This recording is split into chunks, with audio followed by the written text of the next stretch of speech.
심리학의 핵심은 언제나 사람의 마음은 어떻게 작동하는 것일까 하는 질문이다. 더불어 심리학은 우리 주변의 사람들이 어떻게 작동하는지도 가르쳐준다. 이런 지식은 우리에게 아주 실용적이다. 이런 마음의 법칙을 알고 있는 사람들은 그걸 모르고 있는 사람보다 모든 면에서 훨씬 더 유리하다. 심리학이 가르쳐주는 몇 가지 요령을 터득하면 우리의 일상은 한결 더 편안하고 성공적일 수 있다. 자기 자신에게 실망한 나머지 나는 할 수 없어 라는 탄식이 절로 나온다면 이 말에 한마디만 덧붙여라. 나는 아직 할 수 없어. 아직이라는 짤막한 단어 하나가 불러일으키는 효과는 엄청나다. 우리를 불안하게 만드는 것은 사물이나 사건이 아니다. 그것을 바라보는 우리의 생각이 불안의 원인이다.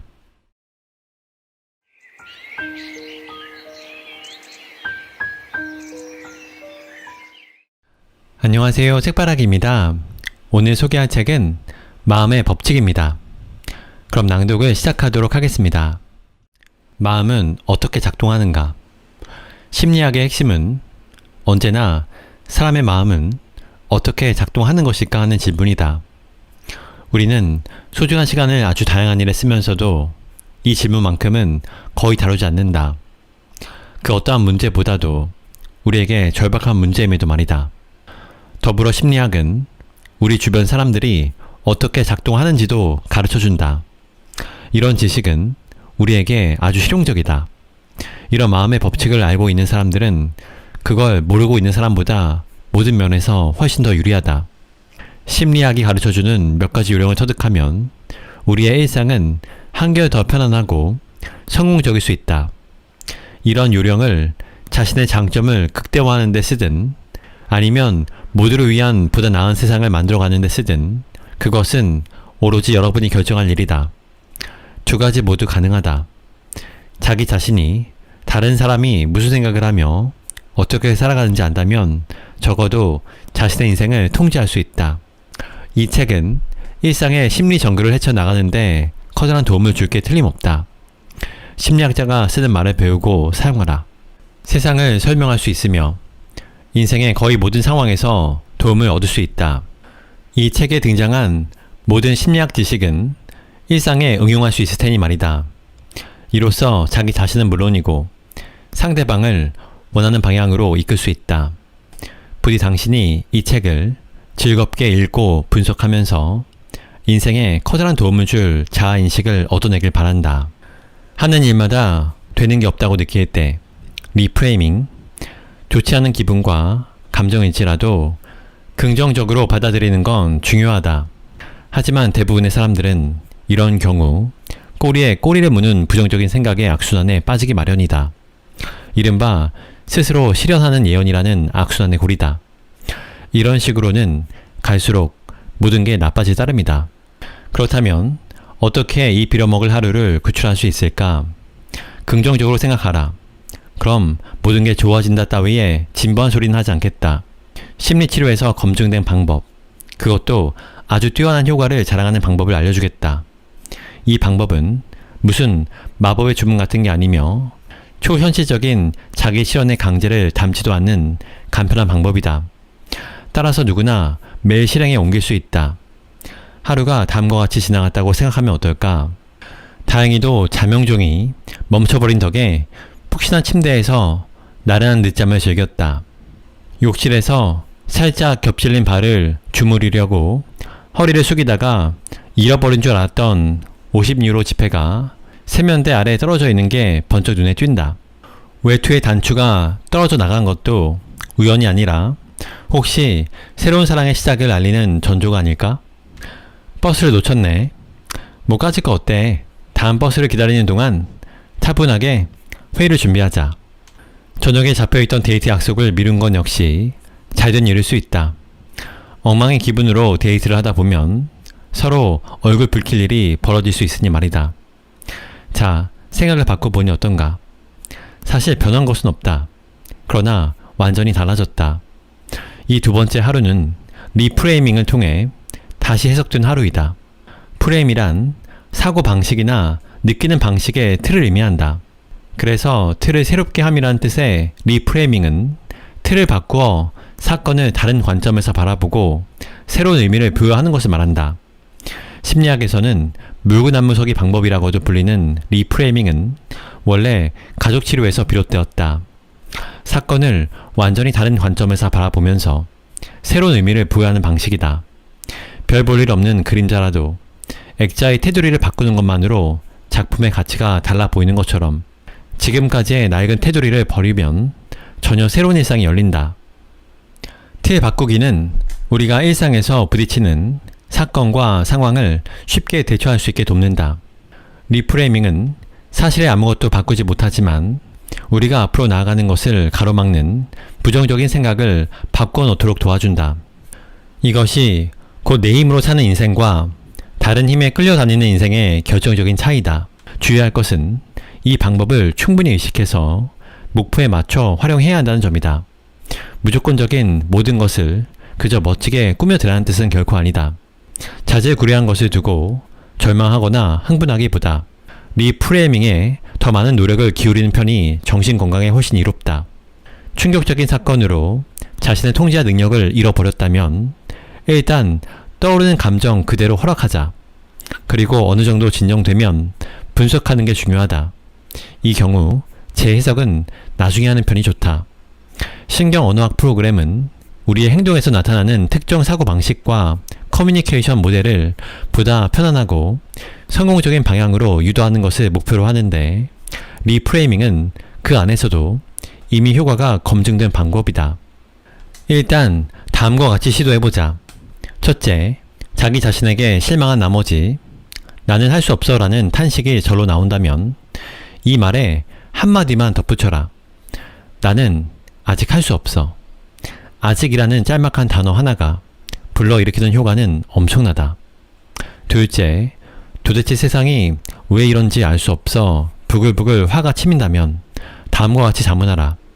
지금 이 상황이 나에게 무슨 말을 해주려는 걸까? 이 상황에 숨어있는 기회는 무엇일까? 이렇게 자문하는 것만으로도 생각의 변화가 일어난다. 이런 물음이 불러일으킬 영향으로부터 영감을 얻자. 진창에서 빠져나올 결정적인 한마디가 필요하다면 로마의 스토아 철학자 에픽테토스의 말을 기억하자. 우리를 불안하게 만드는 것은 사물이나 사건이 아니다. 그것을 바라보는 우리의 생각이 불안의 원인이다. 신나는 일은 짧게, 지겨운 일은 단번에. 습관화. 먼저 한 가지 흥미로운 실험을 소개하겠다.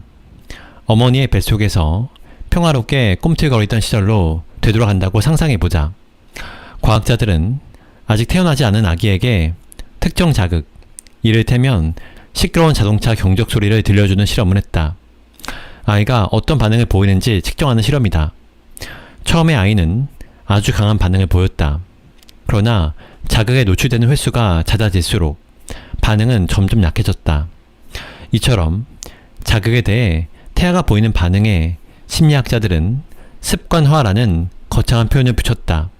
습관화는 우리의 감각을 마비시키는 힘을 발휘한다. 그래서 시간이 갈수록 자극에 대한 반응은 시들해지기 마련이다. 대개 이런 과정은 빠른 속도로 이루어지며 습관화의 저주는 태어나기 전부터 죽을 때까지 우리를 따라다닌다. 한편으로 보면 습관화는 우리로 하여금 배움의 능력을 갖게 해주는 중요한 전제 조건이기도 하다. 되풀이를 통해 몸에 익히는 게 배움이기 때문이다. 그래서 습관화는 어떤 일이든 시간이 흐르면서 그 자극을 무뎌지게 만든다. 모든 것에 우리는 익숙해진다. 다시 말해서 어떤 일이든 처음 할 때 느꼈던 짜릿함은 곧 사라지고 만다. 습관화에서 우리가 바꿀 수 있는 것은 없다. 그렇지만 습관화를 의식적으로 활용한다면 우리의 인생은 훨씬 편안해질 수 있다. 습관화는 불편한 일에도 적용되기 때문이다. 짜증스럽고 지루한 일이라도 시간이 흐르면 불편한 자극은 줄어들게 마련이다. 그러니까 지혜로운 사람은 즐겁고 신나는 일은 한 번에 오래 하기보다 간격을 두고 자주 끊어서 한다. 이렇게 끊어줌으로써 습관화로 인한 무뎌짐을 방지할 수 있기 때문이다. 부담스러운 일에는 정반대의 원리가 적용된다. 오히려 새롭게 시작할 때마다 우라가 치민다. 일을 끊어주면 습관화가 제대로 이루어지지 않아 다시 그 일을 하려고 할 때 더 큰 고통이 따른다. 그러니까 부담스러운 일을 할 때에는 될 수 있는 한 끝까지 밀어붙이는 게 습관화 활용 전략이다. 시간이 흐르면서 저절로 부담감이 덜어진다. 그러니 즐겁고 신나는 일은 짧게 끊어서 하고 지겨운 일일수록 단번에 끝내라. 당신의 인생이 한결 편안해질 것이다. 남이 하면 불륜, 내가 하면 로맨스인 이유. 기본적인 귀인 오류. 친구들을 초대해 거창한 생일 파티를 즐겼다. 거의 80명에 가까운 친구들이 빠짐없이 와서 축하해 주었다. 자정쯤 되어 무리를 돌아보던 당신은 깜짝 놀란다. 그러고 보니 내 여자친구는 어디 있지? 돌연 그녀를 저녁 내내 보지 못했다는 생각이 뒤통수를 당기게 만든다. 휴대폰을 살폈으나 여자친구는 늦겠다는 문자 메시지 한 통도 보내오지 않았다. 자, 이제 당신은 무슨 생각을 할까? 첫 번째, 너무해. 내 20대의 마지막 생일에도 약속을 지키지 않는구나. 아무튼 있는데 선수야, 선수. 두 번째, 뭔가 중요한 일이 벌어진 게 틀림없어. 그래서 오지 못했을 거야. 첫 번째 답을 골랐다고 머쓱해지지 말자. 사람들은 대개 이런 상황에서 첫 번째 답을 고르니까. 그게 지극히 정상이다. 우리는 보통 지각의 원인이 상대방에게 있다고 본다. 이처럼 주변에서 일어나고 있는 사건과 사람의 행동을 설명하면서 그 원인을 찾는 것을 심리학에서는 귀인이라고 한다. 귀인에는 내적 귀인과 외적 귀인이 있는데 전자는 성격, 태도, 기분 등 사람의 내부에서 원인을 찾는 것이고 후자는 환경적인 요인, 즉 운이라든가 돈, 날씨 등 외부에서 원인을 찾는 것을 말한다. 사람들은 보통 실패나 잘못을 했을 경우 그 탓을 외부로 돌리고 칭찬받는 일을 했을 경우에는 자신이 잘했기 때문이라고 말한다. 그러니까 내가 실패하면 운이 없었기 때문이고 타인이 실패하면 원래 실력이 없는 사람이기 때문이다. 반대로 내가 성공하면 내 능력이 워낙 뛰어나기 때문이고 타인이 성공하면 운이 좋아서라고 그 원인을 외부로 돌린다. 심지어 이런 경향은 아주 강해서 스탠퍼드 대학교 심리학 교수 리 로스는 이를 두고 근본적인 귀속 오류라고 부른다. 왜 오류라고 할까? 이런 경향은 현실을 정확히 알아보지 않고 취하는 일종의 선입견이기 때문이다. 앞선 사례처럼 우리는 여자친구가 왜 자신을 기다리게 만드는지 알지 못하면서도 쉽게 추측한다. 어쩌면 정말 피치 못할 상황이 생겼을 수 있다.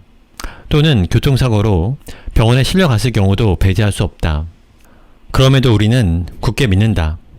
지금 여자친구가 늦는 것은 그녀의 성격 때문이라고. 더욱 환장할 노릇은 상대방이 특정 사건에 속수무책으로 당할 수밖에 없음을 알고 있어도 우리는 그 원인을 그 사람에게서 찾으려 든다는 점이다. 근본적인 귀속 오류는 오해와 시비, 분노와 다툼을 부르는 주범이다. 외부 상황에 따라 어쩔 수 없이 벌어진 일임에도 성급하게 상대에게 책임을 묻지 않았는지 점검해야 한다. 내부의 원인 찾기로 쏠리는 배경이 무엇인지 알고 비판적으로 물어보는 법을 배운다면 우리는 많은 다툼과 시비를 줄일 수 있다. 잘 나가는 친구랑 비교하지 말아야 하는 이유. 비교의 덫. 사장 사무실 앞. 마침내 당신은 각오를 다졌다. 당신의 침대 머리맡은 성공적인 연봉 협상의 기술이라는 제목의 책 따위로 너저분하다. 열심히 메모해가며 체크리스트까지 만들어 두었다. 협상은 수요일에 하는 게 좋다고 당신은 책에서 배웠다. 월요일은 너무 바쁘고 금요일은 벌써 주말 분위기라 진지한 협상을 벌이기에 적절치 않다는 거였다. 이제 당신은 희망사항을 발설했다. 사장이 벌일 반론에 대비해 이미 머릿속에 대응책도 마련해 두었다. 그러나 현실은 다르다. 마치 문을 박차고 들어오는 것 같군. 그래, 대체 얼마면 되겠나? 사장이 빙글빙글 웃으며 묻는다. 그러니까 그게 당신은 자신도 모르게 머뭇거린다. 그리고 마침내 안간 힘을 다해 매달 1만 유로라고 쥐어짠다. 매달 1만 유로? 그거 말 된다. 지금까지 받던 것보다 3배나 높다. 그럼 주택 대출금도 쉽게 갚아 나갈 수 있고 때때로 자신과 아이를 위해 큰 돈을 쓸 수도 있다. 이 액수라면 마침내 지속적으로 편안한 삶을 살 수 있다. 정말 그렇게 믿는가? 한번 이렇게 가정해보자. 저 동화 같은 협상이 현실이 되어 당신은 정말 3배나 높은 연봉을 따냈다. 1년 안에 당신은 또 연봉 협상을 구걸하지 않을 자신이 있는가? 어떤 실험은 사람들에게 다음과 같이 물었다. A와 B라는 세상 가운데 어디서 살고 싶은가요? A 세상에서는 매년 5만 유로를, B 세상에서는 50만 유로를 벌 수 있습니다. 여기까지야 결정하기 어렵지 않습니다. 그러나 이제 본격적인 고비가 나옵니다. A에서는 평균 연봉이 4만 유로이며 B에서는 100만 유로이다. 설문을 받은 사람들의 결정은 어땠을까? 당신이라면? 사람들은 대개 절대적인 가치 따위는 중요하지 않는다고 여긴다. 실험에서 사람들은 5만 유로로 만족했다. 어쨌거나 다른 사람들보다 많이 벌지 않는가? 또 다른 흥미로운 실험은 사람들의 이런 선택을 신경생리학이라고 증명해 보였다. 참가자들을 컴퓨터 앞에 앉게 하고 과제를 풀게 했다. 주어진 문제를 정확하게 풀면 돈을 받는다. 이때 참가자들은 재미있는 도구를 하나 얻게 된다. 모니터에 띄어진 작은 창을 통해 이웃이 얼마나 버는지 두 눈으로 확인할 수 있게 한 것이다. 그리고 실험을 하는 동안 두뇌의 보상 체계에서 어떤 활동이 일어나는지 측정했다.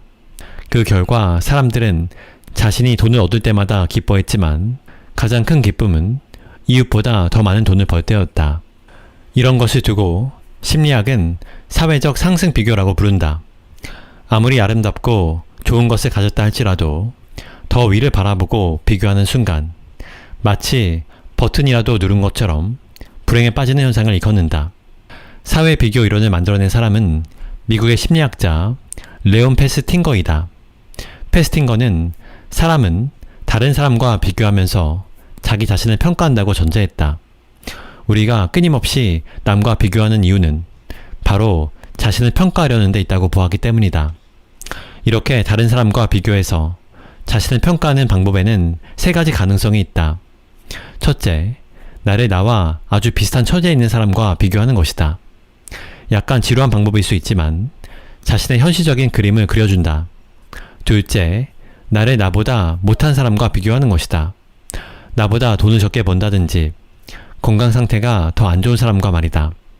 이런 비교는 내가 얼마나 멋지고 잘 지내고 있는지 확인해 줌으로써 자존심을 높여준다. 셋째, 나를 나보다 위에 있는 사람과 비교하는 것이다. 이런 비교는 더욱 열심히 해야겠다는 의욕을 심어주기도 하지만 내가 아직 이루지 못한 게 무엇인지 의식하는 순간 자신을 불행에 빠뜨리기도 한다. 상승 비교가 불행을 낳는다면 의도적인 하향 비교는 우리의 기분을 손바닥 뒤집듯 바꿔놓는다. 그뿐만 아니라 하향 비교를 할 때 비로소 우리의 인생의 아름다움을 발견하고 우리에게 주어진 게 얼마나 소중한 선물인지 깨닫게 된다. 게다가 감사의 마음을 느낄 수 있다. 만약 가까운 주변에서 하향 비교의 상대를 찾지 못한다면 그냥 간단하게 텔레비전을 꺼라. 타인을 내 뜻대로 바꿀 수 있는 유일한 방법. 자기 충족적 예언. 자기 충족적 예언은 어떤 예언이 있다는 사실만으로 그 내용이 현실로 나타난다는 것을 뜻한다. 그러니까 예언이 원인으로 작용해 실제 결과를 이끌어내는 셈이다. 다음과 같은 실험이 있었다. 학생들을 두 그룹으로 나눈 다음 한 그룹의 아이들에게는 너희가 최고라고 말해주었다. 그러자 학기를 끝낼 때 이 그룹 학생들의 지능 지수는 실제로 몰라보게 향상되었다. 반면 아무런 말을 해주지 않은 그룹에는 어떠한 변화도 일어나지 않았다. 심리학에서는 이 효과를 처음으로 발견해낸 미국 심리학자 로버트 로젠탈의 이름을 따서 로젠탈의 효과라고 부른다. 로젠탈 효과는 다른 말로 피그말리온 효과라고 한다. 자신이 만든 여인상을 사랑한 피그말리온의 정성에 감동해 여신 아프로디테가 조각상에 생명을 불어넣어줬다는 신화에서 따온 명칭이다. 이처럼 타인의 기대나 관심으로 능률이 오르거나 결과가 좋아지는 현상이 자기 충족적 예언이다. 그렇다면 자기 충족적 예언은 어떻게 이루어질까? 이 현상을 설명한 실마리는 따먹지 못하는 포도를 보며 분명 맛이 시다고 우기는 이른바 인지 부조화 이론에서 찾을 수 있다. 칭찬과 격려를 받은 학생들은 그렇지 않은 그룹에 비해 훨씬 더 부지런하고 높은 집중력을 자랑했다. 칭찬과 기대에 어긋나지 않으려 노력했기 때문이다. 예언은 종종 우리에게 분명하게 전달되지 않는다. 그저 상대방의 평범한 말에서 우리가 예언을 이끌어낼 뿐이다. 다시 말해서 상대방의 일상적인 말에 담겨진 기대를 읽어내는 식이다. 인간은 그것을 기꺼이 일반화하는 경향이 있다. 그래야 일상생활을 쉽게 해나갈 수 있기 때문이다. 이런 상황에서는 의당 상대가 이런 기대와 바람을 갖겠지 하고 무의식적으로 결론을 이끌어낸다. 그래서 저 말은 이런 뜻이겠구나 하고 지레 짐작을 한다. 예를 들어 과학 연구는 인간은 몸매가 매력적인 사람을 보면 친절하고 예의도 바르고 성격도 긍정적일 거라고 생각하는 경향을 보인다는 점을 입증했다. 이런 맥락에서 볼 때 이른바 후광 효과도 중요하다. 한번 이런 상황을 그려보자. 열차 여행을 하는데 옆자리에 아주 매력적인 젊은 여성이 앉아있다. 이미 우리 머릿속에서는 일반화라는 틀이 작동한다. 그래서 친절하고 예의 바른 미녀와 대화를 나누고픈 기대에 부풀어 먼저 친절하고 예의 바른 태도를 취한다. 대화를 나눠보니 그녀는 정말 친절하고 예의 발랐다. 결국 일반화한 틀의 영향으로 그에 어울리는 태도를 가진 덕에 상대방에게서 같은 반응을 이끌어냈다. 이렇게 해서 예언은 그 내용을 스스로 충족시키는 결과를 빚는다. 이른바 점이라고 하는 것은 자기 충족의 예언이라는 원리로 설명할 수 있다. 예를 들어 운세가 다음 주에 당신은 부상을 당할 염려가 있다면 실제로 다칠 확률이 높아진다. 부상을 당할까 두려운 나머지 집중하지 못하고 허둥대다가 실제로 발을 헛디뎌 어딘가에 충돌하고 마는 것이다. 이른바 풍문이라고 하는 것이 바람을 불러일으키는 방식도 비슷하다. 긍정적이든 부정적이든 말이다. 이 모든 사례는 우리의 생각이 얼마나 대단한 힘을 갖는지 보여준다.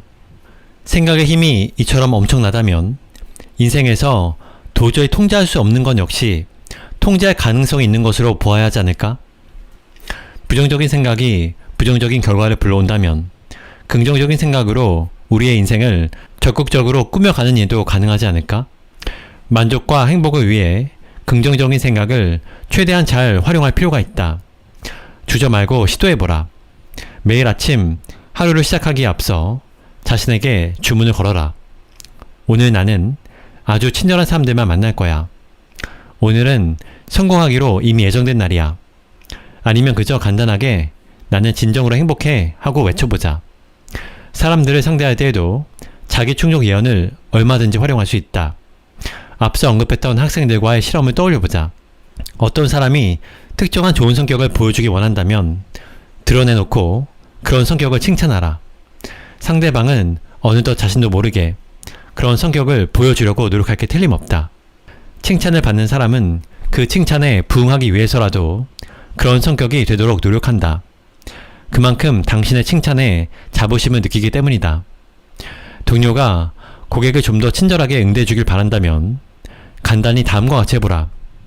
A씨, 고객과 정말 정감 넘치게 대화를 나누시네요. 그런 친절함은 누구도 따라하기 힘들 거예요. 그리고 어떤 변화가 일어날지 지켜보자. 좋은 쪽으로 변화해 내기를 걸어도 좋다. 잘못된 선택임을 알고도 끝끝내 버티는 마음. 1957년 미국의 심리학자 레온 페스팅거가 주장한 인지 부조화의 이론에 따르면 어떤 목적을 이루기 위해 최선을 다했음에도 그 결과가 신통치 않을 경우 우리는 인지 부조화 상태에 놓이게 되고 그 모순을 합리화하려 든다. 다음 예를 살펴보자. 담배를 피우는 애용가가 있다. 그는 담배를 좋아하지만 동시에 흡연이 건강을 해치며 주변 사람들에게도 부담을 준다는 사실을 잘 알고 있다. 이렇게 대립하는 생각들이 인지 부조화를 일으킨다. 그럼 이제 어떻게 해야 생각의 조화를 이끌어낼까? 물론 담배를 끊어야 하지만 그게 생각처럼 간단한 일이 아니다. 그럼 대체 어떻게 해야 할까? 담배를 피우면 마음이 편해져라든가, 담배를 피우면서도 90살 넘게 산 사람들을 알았다위에 핑계를 내세우며 생각의 조화를 꾀하는 게 일반적인 경향이다. 이런 식으로 둘러대면서 계속 담배를 피우며 인지 부조화를 합리화하는 것이다. 이처럼 사람들은 자신이 뭔가 잘못하고 있다고 느끼더라도 스스로를 합리화하려는 경향이 있다. 지금까지 거기에 들인 시간이나 돈을 헛된 것으로 만들지 않기 위해 어떤 대가를 치르더라도 그 행동을 계속 밀고 나가는 것이다. 다음 실험은 인지 부조화를 줄이려는 심리의 바탕을 아주 분명하게 보여준다. 참가자들을 두 그룹으로 나누어 토론을 벌이게 했다. 그런데 실험에 앞서 참가자들은 일종의 시험을 치러야 했다. 첫 번째 그룹이 통과해야 하는 시험은 어려웠고, 반대로 두 번째 그룹의 시험은 쉬웠다. 시험에 이어 두 그룹은 스피커를 통해 토론에 참여했다. 이 토론은 의도적으로 아주 재미없으며 될 수 있는 한 지루하게 꾸몄다. 내용을 보면 하나마나한 시간 낭비였다. 이후 참가자들로 하여금 토론을 평가하게 했다. 어느 쪽 그룹이 토론을 더 나쁘게 평가했을까? 가장 큰 인지 부조화에 시달린 사람은 바로 어려운 시험을 치른 참가자였다. 토론이 끝나고 이들이 보인 첫 반응은 이랬다. 시험도 어려웠는데 이런 지루한 토론까지 하게 만들다니, 이건 뭐 무슨 벌을 주는 것도 아니고. 그러나 어느 정도 시간이 지난 다음 다시금 평가하게 한 결과는 달랐다. 시험은 되돌릴 수 없었지만 토론 평가는 언제라도 새롭게 할 수 있게 했더니 이제 이들은 이렇게 말했다. 시험은 정말 어려웠어. 그렇지만 그 대가로 흥미진진한 토론을 하게 해준 거야. 그러니까 이들은 인지 부조화로 빚어진 자신의 난처한 사정을 합리화함으로써 생각의 조화를 이끌어냈다. 반대로 쉬운 시험을 치른 참가자들은 인지 부조화를 전혀 느끼지 않았다. 나는 별로 투자한 게 없으니까 많은 걸 얻지도 않은 거야. 그럼 됐지 뭐.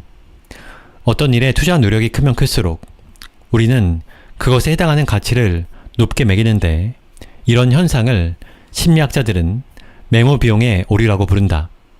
매모 비용의 오류에 빠지게 되면 사람들은 흔히 싼 게 비지떡이지 않은 표현을 쓰면서 투자한 노력을 정당화한다. 이런 현상은 대학교 입학에서도 관찰할 수 있다. 인기가 높은 학과에 입학하려면 지원자는 아주 좋은 성적을 자랑해야만 한다.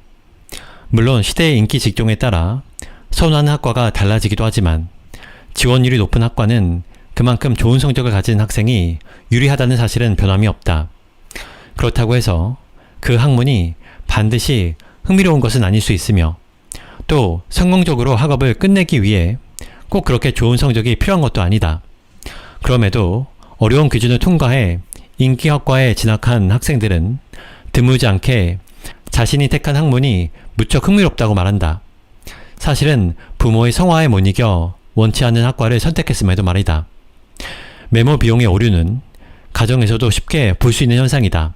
부부 관계와 자식만큼 막대한 투자를 요구하는 것도 없다. 남편을 더 이상 참을 수 없는 부인이지만 이혼하는 대신 그동안의 투자를 생각해 마음을 바꿔먹는다. 그래도 최소한 기댈 어깨라도 있는 게 낫지 않겠어? 이로써 부인의 세상은 다시 평온을 되찾는다. 자식이라는 게 어쩜 저리도 속을 썩을까. 그래도 내 새끼라 그런지 저렇게 예뻐 보이니 참을 수밖에. 이런 식으로 부모는 속상한 마음을 달랜다. 직장의 상사와 동료를 두고도 똑같은 일이 벌어진다. 잘못된 선택일지라도 이제 와서 바꾸기란 여간 어려운 일이 아니기 때문이다. 그것이 바로 우리가 잘못됐다는 것을 뻔히 알면서도 매번 인지 부조화의 함정에 빠지는 이유이다.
저자 마뉴엘 투쉬, 독일 쾰른 대학교에서 심리학을, 네덜란드 암스테르담 대학교에서 교육학을 공부했다.